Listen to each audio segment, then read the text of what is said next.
মশাই, কিছুদিনের মধ্যেই আমাদের বিয়ে, আর তুমি এখানে মুখ বুজে কাজ করছো? তুমি এখানে কি করছো? তোমার সঙ্গে দেখা করতে এসেছি। ভাবলাম তুমি আমাকে দেখে খুশি হবে। তুমি তো দেখছি চমকে উঠলে। কোথায় হবু বউকে নিয়ে শপিং করতে যাবে, তা না শুধু কাজ করে যাচ্ছে। তুমি আমার সঙ্গে শপিং করতে যাবে? নিয়ে গেলেই যাব। তুমি যেখানে বলবে আমি সেখানেই তোমাকে নিয়ে যাব। সব কিছু তুমি তোমার পছন্দ মতো নিতে পারো। আমি তো ফ্ল্যাটের জন্যও কিছু নিইনি। সবকিছু তুমি তোমার পছন্দ মতো সাজাবে। কিন্তু অফিসে তুমি এইভাবে, কেউ তোমাকে আটকালো না? আমি এখানে অনেকবার পায়েলের সঙ্গে এসেছি, তাই সবাই আমাকে চেনে। সেই জন্য কেউ আমাকে আটকায়নি। ও, তাই তো। তুমি তো আবার স্যারের মেয়ের বান্ধবী। কিন্তু এইখানে এইভাবে আসার দরকার কি ছিল? তুমি আমাকে ফোন করলেই আমি চলে আসতাম। আমি তো ভেবেছিলাম তুমি আমার উপরে রেগে আছো। সেদিনকে যেভাবে আমার সঙ্গে কথাগুলো বললে, আমি তারপরে তোমার সঙ্গে কথা বলার সাহস পাচ্ছিলাম না। ভুল তোমার না, সেখানে আমার দোষ ছিল। আজকের পর থেকে আমি আর কখনো তোমার সঙ্গে ওইভাবে কথা বলবো না। ঠিক আছে, তুমি এখন কাজ করো, আমি একটু আঙ্কেলের সঙ্গে দেখা করে আসি। তুমি স্যারের সঙ্গে দেখা করবে? আমি আসলে ওনার কাছেই এসেছি।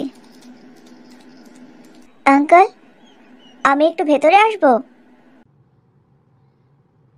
তুমি এখানে? তুমি এখানে আবার কি করতে এসেছো? আপনিই তো আমাকে আপনাদের বাড়িতে যেতে বারণ করেছেন, সেই জন্যই তো আমাকে এখানে আসতে হলো। তুমি আবার নতুন করে আমাকে কি বলবে? আমি আপনার কথা রাখতে পারবো না আঙ্কেল। আমি পায়েলের সঙ্গে কথা না বলে থাকতে পারছি না। আমার খুব কষ্ট হচ্ছে। তুমি কি আমার মেয়েকে পুরোপুরি শেষ করে দিতে চাইছো? আজকের পর থেকে আমি আর পায়েলের কোনো ক্ষতি করব না। আমি বুঝতে পেরে গেছি আঙ্কেল, আমিও ওকে খুব ভালোবাসি। ওকে কাঁদিয়ে, ওকে কষ্ট দিয়ে, ওর কাছ থেকে ওর ভালোবাসা কেড়ে নিয়ে তুমি বলছো তুমি ওকে ভালোবাসো? হ্যাঁ আঙ্কেল, একদিনের মধ্যেই আমি ওকে খুব মিস করছি। আমার মনে হচ্ছে আমার জীবনে কিচ্ছু নেই, পুরোটাই খালি। ওর মতো একটা বান্ধবীর জন্য আমি সব কিছু ছেড়ে দিতে রাজি আছি। আমি আমার ভুলটা খুব ভালো করে বুঝতে পেরে গেছি।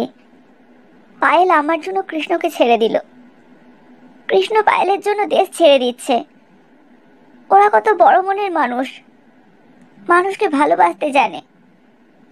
আমি হয়তো সেটা জানতামই না, কিন্তু আমি এবার সেটা শিখতে চাই আঙ্কেল।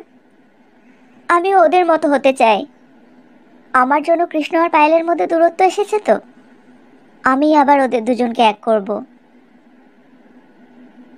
কিন্তু আঙ্কেল প্লিজ, পায়েলের সঙ্গে আমার বন্ধুত্বটা ভেঙে দেবেন না। আমি কথা দিচ্ছি, আমি পায়েলকে আবার আগের মতন হাসি খুশি করে দেব। তুমি কি সত্যি এটা করবে? হ্যাঁ আঙ্কেল, আই প্রমিস। কৃষ্ণ আমাকে একটুও ভালোবাসে না, তাহলে আমি ওকে জোর করে বিয়ে করে কি করব? আর শেখর আমাকে মন থেকে ভালোবাসে। ও যা কিছু করছে আমার জন্যই করছে। তাই আমি ঠিক করেছি আমি শেখরকেই বিয়ে করব। যদি তাই হয় তাহলে তোমাদের বন্ধুত্বে আমার কোনো আপত্তি নেই। পায়েলকে এখনই কিছু বলবেন না আঙ্কেল, আমি আমার মতো করে ওদের মিল করিয়ে দেব। তাহলে তাই হোক। আপনি আর আমার উপরে রাগ করবেন না তো আঙ্কেল? আমি তো তোমাকেও নিজের মেয়ের মতনই মনে করতাম। শুধু এই কয়েকদিন পায়েলের সঙ্গে তুমি যেটা করলে সেটা সহ্য করতে পারছিলাম না। আমি আর কখনো এরকম করব না। আমিও সবসময় পায়েলের পাশে থাকব। তুই যে কেন এরকম করছিস আমি কিচ্ছু বুঝতে পারছি না। তুই খুব ভালো করে জানিস ওই মেয়ে শুধুমাত্র টাকার জন্য তোকে বিয়ে করতে চাইছে, তবুও তুই ওকেই বিয়ে করবি? ওরা যদি ভালোবাসা নিয়ে খেলা করতে পারে, তাহলে আমি বিয়ে নিয়েও খেলা করতে পারি। আজকে তাহলে আবার ওদের বাড়িতে কি করতে যাবি? বললো কি একটা নিয়ম আছে, সেই জন্য ওদের বাড়িতে যেতে হবে। কিসের নিয়ম, যখন বিয়েটাই তোর কাছে খেলা?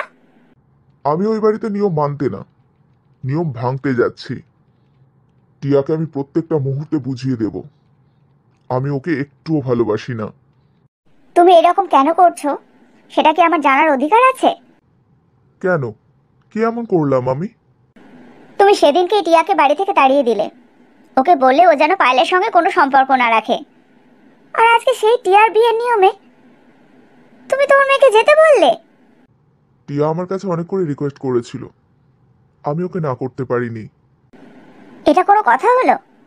তুমি খুব ভালো করে জানো ও কৃষ্ণকে কতটা ভালোবাসে, তা সত্ত্বেও ওকে তুমি কৃষ্ণ আর টিয়ার বিয়ের নিয়মে পাঠাচ্ছ।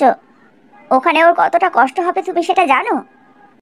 ঠিক আছে তো, আজকে যাক, এরপরেও যদি ওর কষ্ট হয় তাহলে আর পাঠাবো না। সত্যি আমি কিচ্ছু বুঝতে পারছি না তুমি কেন এরকম করছো। তুমি জেনে শুনে মেয়েটাকে কষ্ট দিচ্ছ। আজকে শেষবারের মতো যেতে দাও, সেরকম হলে আর পাঠাবো না।